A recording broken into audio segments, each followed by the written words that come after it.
Hola y bienvenidos a Través de la Biblia con Les Feldick. Un ganadero y agricultor de Oklahoma, Les Feldick, ha estado enseñando clases de Biblia al estilo casero durante 20 años en Iowa, Oklahoma y Texas. El estilo único de enseñanza bíblica de Les Feldick ha hecho que los libros de la Biblia cobren vida. Cuando les está enseñando, es tan interesante que la gente dice que el tiempo parece volar. Y ahora, aquí está Les Feldick. Está bien.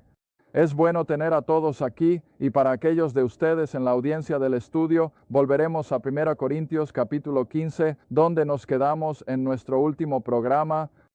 Y nuevamente nos gusta recordar a nuestra audiencia de televisión que somos solo un estudio bíblico informal y no nos adherimos a ningún grupo en particular, no queremos alabar a nadie ni atacar a nadie, pero solo queremos ayudarte a entender las Escrituras para que puedas estudiarlas por tu cuenta. Siempre hago un punto. Recuerda, es igual de importante darse cuenta de lo que la Biblia no dice, así como entender lo que sí dice. Y nuevamente, para los nuevos espectadores, y sabemos que tenemos gente nueva que llega cada semana, recuerden que todos los últimos programas están disponibles en video y también están disponibles en audio y en formato impreso. Así que, si estás interesado en alguno de esos, puedes llamarnos al número 800 o enviarnos una nota. Está bien, ahora estamos aquí para estudiar, así que volveremos directamente al texto 1 Corintios capítulo 15 y voy a comenzar de nuevo en el versículo 20 y donde está Saulo. Ahora en este gran capítulo de la resurrección está señalando que no todos, como se insinuó aparentemente en el Evangelio de Juan, no todos van a ser resucitados al mismo tiempo. Pero ahora, dice en el versículo 20 de 1 Corintios 15, pero ahora Cristo ha resucitado de los muertos y se ha convertido en las primicias de los que durmieron. Porque así como por un hombre vino la muerte, por un hombre también vino la resurrección de los muertos. Porque así como en Adán todos mueren, así también en Cristo todos. Y he subrayado eso en la mayoría de mis Biblias, así también todos serán vivificados. De hecho, sí, todos. Un día serán resucitados. Y eso, por supuesto, es lo que Juan 5 implica de los propios labios del Señor. Que incluso los perdidos un día van a ser resucitados y tendrán que enfrentarse al juez, quien es Cristo mismo con el gran trono blanco. Pero ahora el siguiente versículo 23 separa las resurrecciones, y eso por supuesto es donde estábamos en nuestra última serie de programas, y eso está en el versículo 23. Pero cada hombre, cada ser humano que haya vivido va a salir en resurrección, en su propio orden, o como señalé en nuestro último programa, en su propia compañía, y siempre me refiero a la organización militar, de una compañía y un batallón, y así sucesivamente, y es una estructura organizativa para que sea fácil llevar un control de todos. Bueno, Dios es un Dios de orden, y así Él ha hecho lo mismo. Él tiene todo tan implícitamente organizado, y Dios nunca hace las cosas de una manera confusa, y así incluso las resurrecciones van a ser traídas de una manera ordenada. Y como vimos en los últimos programas, primero Cristo en su resurrección, que fue el primero, luego aquellos que salieron de las tumbas en Mateo 27, después de su resurrección, que entonces enseñamos, comprendía las primicias como era en los días de cosecha de Israel. Y ahora ves, en el versículo 23 tenemos el siguiente orden en las resurrecciones. Y ellos son de Cristo. Su venida, ahora sabemos que cada creyente de cada época pertenece naturalmente a Cristo. Él es el creador y todo es suyo. Pero cuando se trata del término posicional, especialmente como lo vemos en el libro de Efesios, estar en Cristo, en Él, es decir, hablando de manera única del cuerpo de Cristo, ahora nunca vemos al judío en la economía de la ley mencionado como estando en Cristo. Ese es un término estrictamente paulino. Y así tengo que sentir que el versículo 23 ahora está hablando de aquellos que están en Cristo. Será el próximo grupo principal en ser resucitado después de las primicias que tuvo lugar, por supuesto, en la resurrección de Cristo. Ahora, en todos mis años de enseñanza, creo que si hay una cosa que ha quedado clara para la gente, es que tienes que separar el trato de Dios con la economía del Antiguo Testamento y su trato con la iglesia. No, puedes mezclarlos. Tienes que mantenerlos separados. Y aquí, de nuevo, para entender este 23 versículo, tienes que darte cuenta de que Israel y la iglesia son dos economías separadas. Ahora, esa es la mejor palabra que he podido encontrar. Una economía es algo que hace que algo funcione. En otras palabras, cuando hablamos de la economía de la nación, estamos hablando de todo el sistema de negocios, política, lo que sea, y eso comprende entonces una economía, un sistema. Está bien, ahora en las economías de Dios no puedes tomar lo que Él estaba haciendo con Israel y traerlo a la iglesia, que es su cuerpo. Tampoco puedes adelantarte y poner a los santos de la tribulación de vuelta en el cuerpo. Y así vamos a intentar aclarar todo esto en los próximos programas.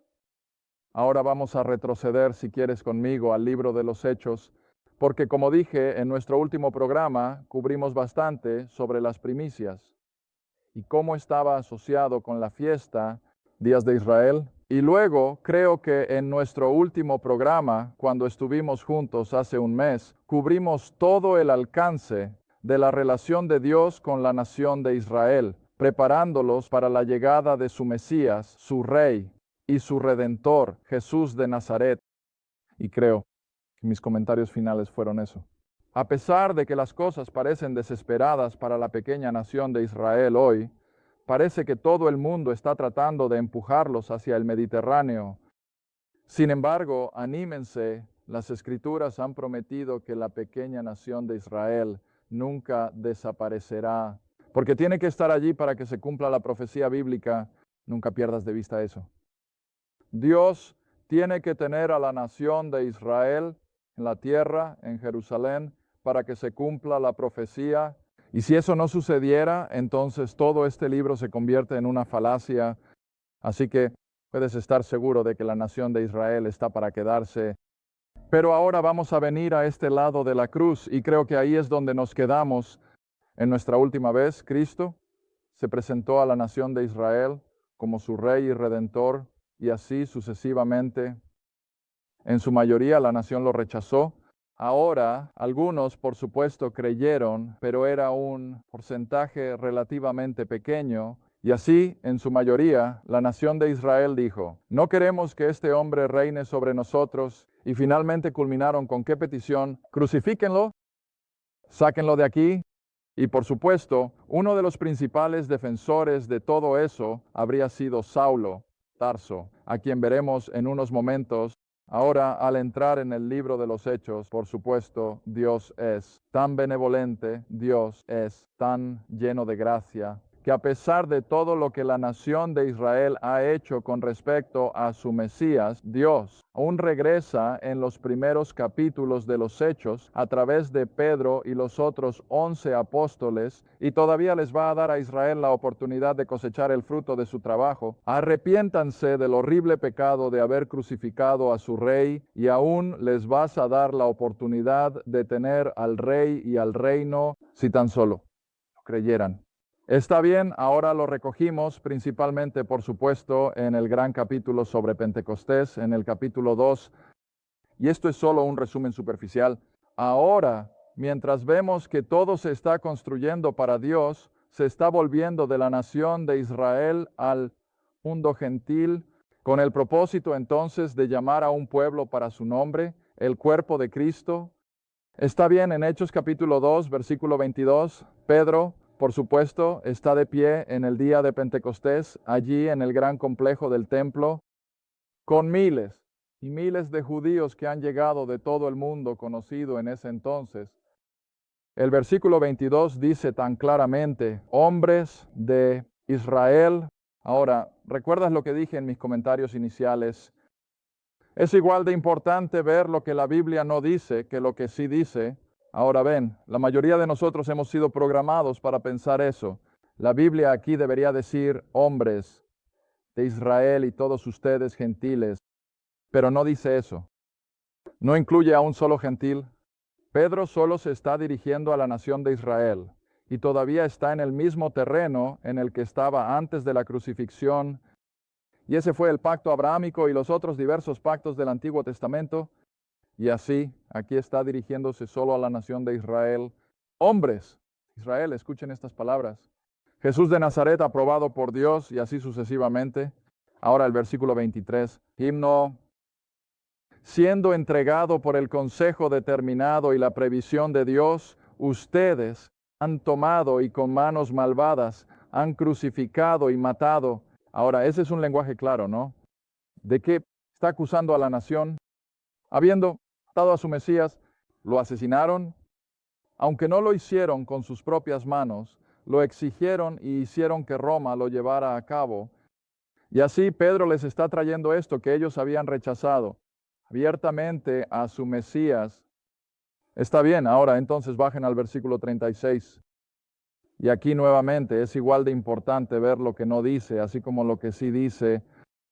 Y no dice nada sobre un gentil, sino que solo dice, por lo tanto, que toda la casa de Israel sepa con certeza que Dios ha hecho a este mismo Jesús, a quien ustedes crucificaron, Señor y Cristo. Bueno, solo porque lo mataron. Eso no detuvo el programa de Dios, porque Dios lo resucitó de entre los muertos. Él sigue vivo y Pedro, por supuesto, lo está haciendo saber. Y luego, por supuesto, el mensaje a Israel ahora era que se arrepintieran de haber rechazado a su Mesías. Vaya, ahora eso era algo de lo que arrepentirse y debían arrepentirse de eso. Y naturalmente debían probar su arrepentimiento con, como él dice aquí, el bautismo. Arrepiéntanse y sean bautizados, pero eso fue dirigido a la nación de Israel, en respuesta a haber crucificado a su Mesías. Y luego, al pasar al capítulo 3, Pedro nuevamente está predicando a esta multitud masiva de judíos que se ha reunido debido al milagro que ha ocurrido con el hombre cojo como resultado de Pedro y Juan. Y luego, en el versículo 12 del capítulo 3, cuando Pedro lo vio, es decir, la asombro de todos estos judíos, anunció o respondió al pueblo, hombres de Israel. Y nuevamente no hay mención de gentil. Él dice, hombres de Israel, ¿por qué se maravillan de esto? ¿O por qué nos miran tan fijamente como si por nuestro propio poder o santidad hiciéramos caminar a este hombre? Versículo 13, ¿quién lo hizo? Él, Dios de Abraham, Isaac y Jacob. Ahora, ¿significaba eso algo para los gentiles? No, amigo, a los romanos no les importaba en absoluto que vino de Abraham. Pero para el judío significaba todo el hecho de que eran descendientes de Abraham, Isaac y Jacob. Está bien. Así que él dice, el Dios de Abraham, Isaac y Jacob ha glorificado a su Hijo Jesús. Y nuevamente Pedro les recuerda, ¿qué hicieron? Lo mataron, ustedes lo entregaron en presencia de Pilato. Versículo 15, y ustedes mataron al príncipe de la vida, a quien Dios ha resucitado de entre los muertos. Ahora, cuando estábamos estudiando el libro de los Hechos, más o menos versículo por versículo, hice el comentario, y no lo entiendes solo leyendo de manera casual, pero si comienzas a estudiar y desmenuzarlo, notarás que nunca Pedro asocia la salvación con su muerte, sepultura y resurrección. Todo lo que Pedro está afirmando es que Jesús era el Cristo, que lo habían crucificado, pero Dios lo resucitó de entre los muertos y aún podía cumplir todas esas promesas del Antiguo Testamento porque estaba vivo, aún no revelando el secreto de todos los propósitos de Dios al ir a la cruz. Eso vendrá un poco más tarde. Ahora, como señalé en nuestra clase la otra noche aquí en Oklahoma, sabes, Dios es soberano y tiene la prerrogativa de mantener las cosas en secreto.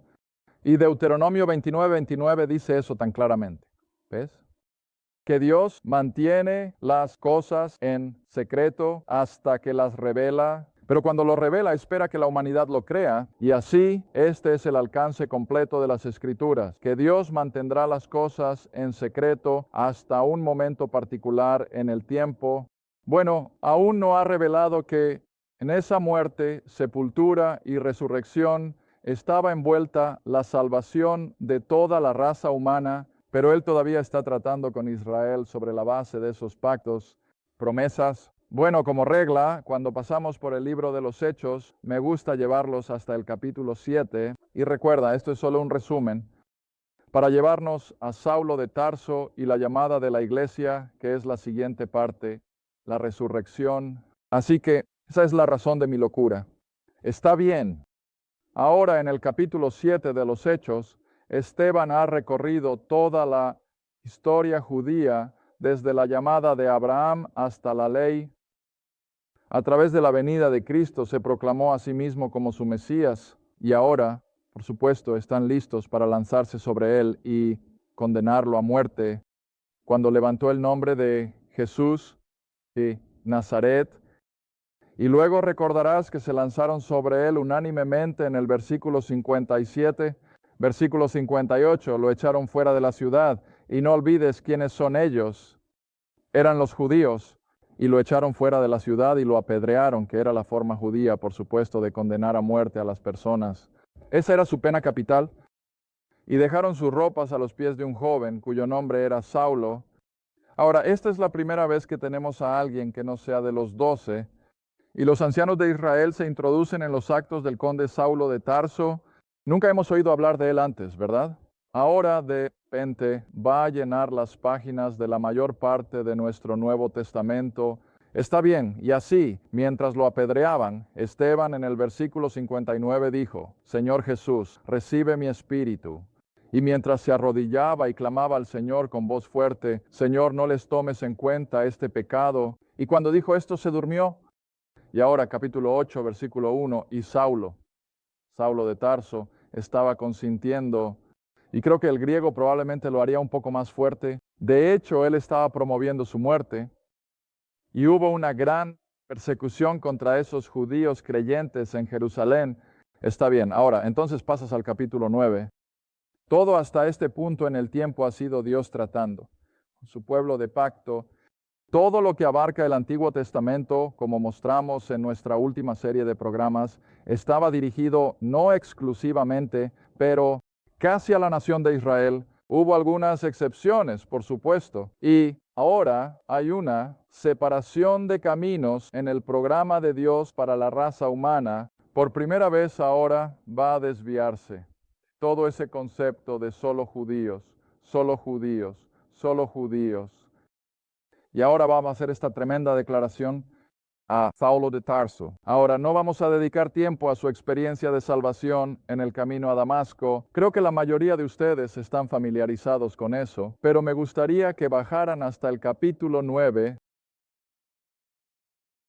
Y tratamos con Ananías, el judío creyente allí en Damasco, y el Señor está hablando a través de Ananías sobre Saulo, quien pronto estará conociéndolo. Y por supuesto dice aquí arriba, en el versículo 13, Ananías respondió, Señor, he oído de muchos sobre este hombre cuánto mal ha hecho a tus santos en Jerusalén. Y aquí es en Damasco, él tiene autoridad del sumo sacerdote para atar todos los que invocan tu nombre. Ahora recuerda, él es el principal perseguidor y va a eliminar a cualquiera que haya abrazado a Jesús de Nazaret como el Mesías de Israel.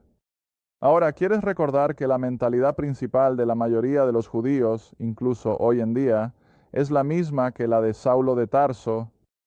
Todavía piensan que Jesús era un impostor y que era un blasfemo, y piensan que eliminar el nombre de Jesús de entre Israel es hacerle un favor a su Dios.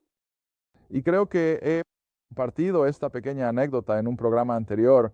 Creo que lo leí en una de las revistas judías, donde un evangélico y un viejo rabino judío estaban discutiendo el tema de la mesianidad de Jesús, y cuando este evangélico afirmó que Jesús ya había estado aquí, había sido crucificado y había regresado, la gloria, y estaban esperando que él viniera por segunda vez. Naturalmente el rabino dice, oh, de ninguna manera. Él nunca ha estado aquí. Bueno, discutieron eso de un lado a otro y finalmente el viejo rabino dice, ¿sabes qué? Simplemente esperaremos hasta que Él llegue. Y luego le voy a preguntar, ¿has estado aquí antes?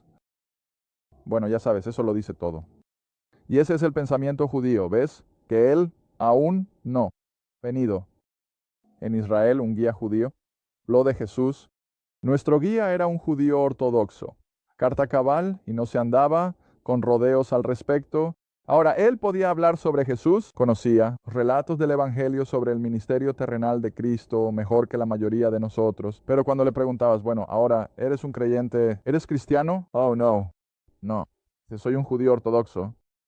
Pero ya sabes, tienen que saber todas estas cosas si van a guiar a personas como nosotros. Pero sin embargo, queda muy claro y evidente que Cristo aún no ha venido. Todavía están buscando. Ahora piensan que se está acercando. Hablas con un judío que conoce su Antiguo Testamento y él te dirá rápidamente que el Mesías viene pronto. Y por supuesto, ahora la mayoría de ustedes ha estado leyendo en todos sus periódicos. He estado recibiendo información de todos los rincones del país, recortes de todos los periódicos que puedas imaginar sobre la novilla roja en Israel. Bueno, es solo otra indicación de que estos judíos ortodoxos están emocionados por la perspectiva sobre la pronta llegada de su Mesías, y cuando el Mesías venga, Él organizará las cosas para que puedan tener su templo, y algo les sucederá a los musulmanes en el monte del templo, ya sea pacíficamente o de otra manera, pero están seguros de que cuando venga el Mesías van a tener su culto en el templo, y lo tendrán. Pero no va a ser el verdadero Mesías, va a ser el Mesías falso, el anticristo. Y si tienes amigos judíos, si tienes la oportunidad de visitarlos, y yo incluso he hablado con ellos por teléfono, tengo muchos oyentes judíos allá afuera en la televisión, y les pregunto, ¿no? ¿Qué están buscando en un Mesías? Bueno, Él no es Dios, como tú afirmas. El Mesías es solo un hombre, pero va a ser un superhombre. Y exactamente de la misma manera en que enseño sobre el anticristo, por supuesto, eso es lo que va a hacer. Y va a tener un carisma tremendo. Él va a tener un carisma tremendo. Capacidad para liderar militarmente y económicamente de todas las maneras posibles, pero Él es el falso. Él es el anticristo. Bueno, de todos modos, toda esta mentalidad estaba envuelta en este hombre, Saulo de Tarso, que Jesús era un impostor, Él era un blasfemo.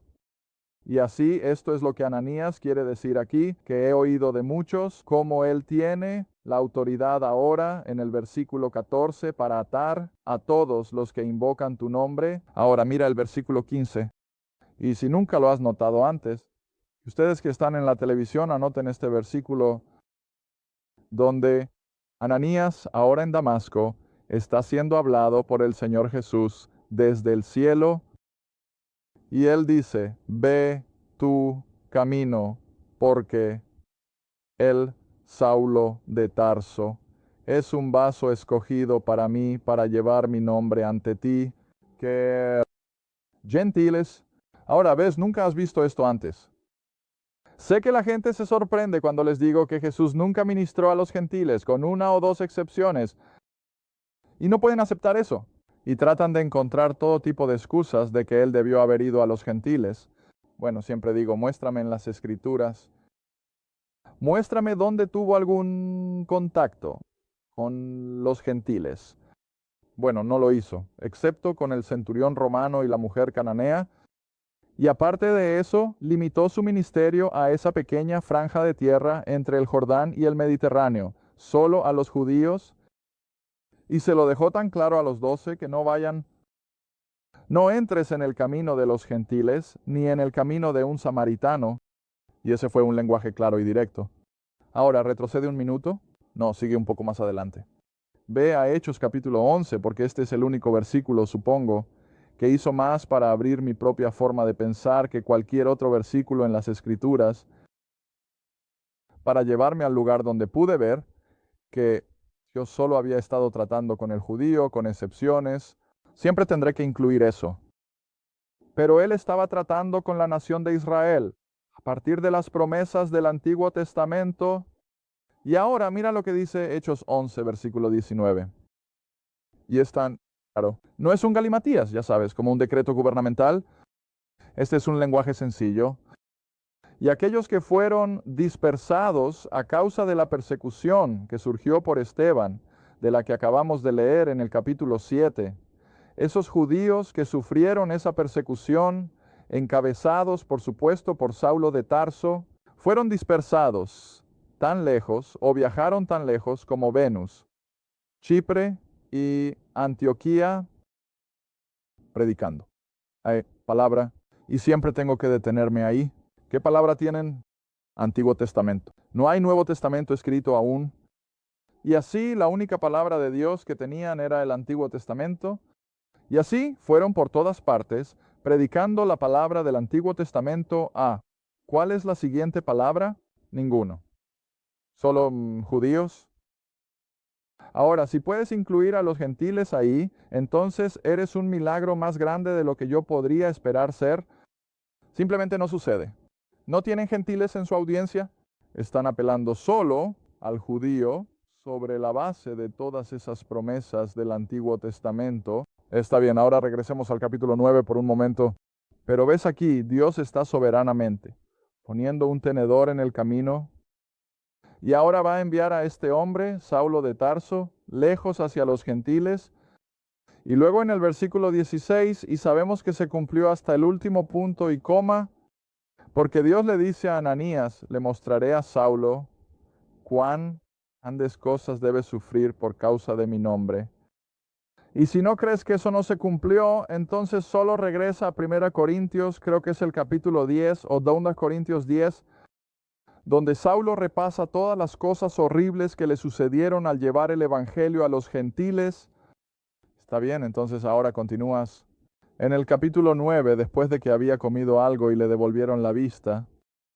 Entonces, en el versículo 20, inmediatamente, imagino, desde la casa de Ananías, predicó a Cristo en la sinagoga. Mira, no fue al centro en el mercado. Él todavía está limitando su predicación a qué personas. El judío. Nadie le ha dicho nada diferente todavía. Ahora, Ananías lo sabía, pero no creo que Saulo lo entendiera aún. Pero ahora él va inmediatamente de la restauración de la vista, después de haberse recuperado de ese trauma en el camino a Damasco, y va a la sinagoga, el judío, y predica a Cristo crucificado, sepultado, resucitado de entre los muertos. No, él tampoco ha oído nada de eso. No más de lo que lo hizo Pedro. ¿Pero qué predica? Que Jesús era el Cristo, ¿ves? Y así predicó. Cristo es el Hijo de Dios, el Mesías de Israel. Y eso es todo lo que sabía. Entonces, ¿qué tiene que hacer Dios? Oye, Dios no puede dejar que continúe con eso. Él tiene cosas más grandes para el hombre. Ahora ya sabes, Dios hace las cosas de maneras misteriosas, ¿no?